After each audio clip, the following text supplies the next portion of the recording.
Hello, and welcome back to Binging Last Season, where I am fine. Don't worry about it. It's not like I've been drowning in horse girl content for the past 2 weeks trying to pull off a video of a size and scale that I wasn't even remotely prepared for, only to fail it at the last second and try to pull something shorter out of my ass. Why would you even suggest that? Shut the fuck up. Anyway, this week I watched the unaware Atelier Meister again, and I say again because I've already watched it once at the very beginning of this season. I was getting tired of going through my list, so I just picked one that was already done. This was that show, and I don't know what it is. Maybe I was in a really good mood back then, or maybe for some reason I might be in a bad mood right now. I can't imagine why that would possibly be, but I enjoyed this so much less the second time. But I should probably explain what's going on here. See, this little white-haired twink is named Goku. Go Kurt!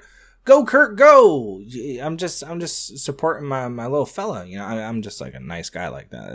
I just wanted to back him up a little bit. Kurt is in the legendary party, but he gets kicked out because he was just a chore boy for them and they think he's useless. So he goes off to find work. He goes to a temp agency and the lady working there immediately imagines him in the pleasure district and says that would be a better job for him because ogling miners is cool when women do it. Speaking of miners, Kurt accepts a mining job from a female adventurer, but it turns out she was formerly employed by the royal family of the kingdom, and she immediately realizes that Kurt is not just some average chore boy. He is rather exceptional. Now, you might be getting bored just listening to that description, because it's the same description as every single other Fantasy Squared anime. Fantasy Squared obviously being a power fantasy in a high fantasy setting. Everybody knows that, and if you didn't know that before today, then I don't know, study up, Buster. But frankly, you're gonna watch it anyway. I mean, I watched it anyway and enjoyed it because I consume slop. That's like what I do, and a lot of the people that are drawn to my channel enjoy this slop, considering the takes that I have. But I don't want to talk about the same old stuff every time I make a Binging Last Season episode about a Fantasy Squared anime. I don't just want to talk about the absurdity of this woman's body, or this gratuitous shot from episode 1 that doesn't really happen again for the rest of the show, or the Parenthood arc where Japan desperately tries to increase their birth rates. I don't even want to talk about the stupid plot twist at the end of the show. I just want to talk about one thing in particular in this video, and that is that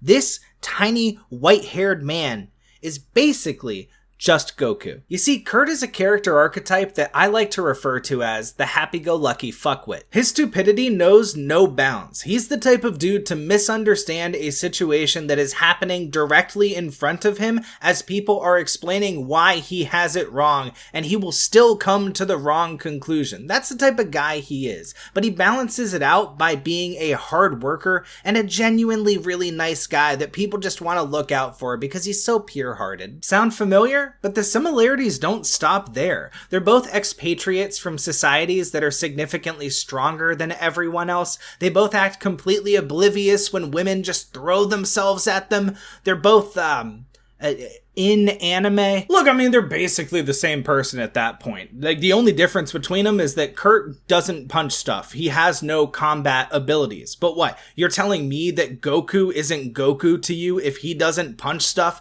If Goku became a pacifist and he didn't want to punch stuff anymore, he wouldn't be Goku to you anymore? Is that really the extent of your fandom? Anyway, I like this anime because at one point Kurt monologues at a villain and then calls him a pedophile, and I thought that was pretty cool. I gave it a 7 out of 10 because I like watching a happy-go-lucky fuckwit carve a path of destruction, the destruction in question being acts of kindness. The visuals were average, the art was fine, but the animation was really sorely lacking most of the time, so this was never going to be better than a 7, and it's a pretty low 7 at that. If you don't like this type of anime, you are going to hate this because this is like the exact formula for slop. But if you want to watch a happy-go-lucky fuckwit walk around the world being OP and gathering his little group of people around him, you're gonna love it. That's it for this week's video. The horse girls gave me Stockholm Syndrome and now I'm addicted to the gacha game, so I'm gonna go play that. Ideally, the video will be out next week, and if it's not,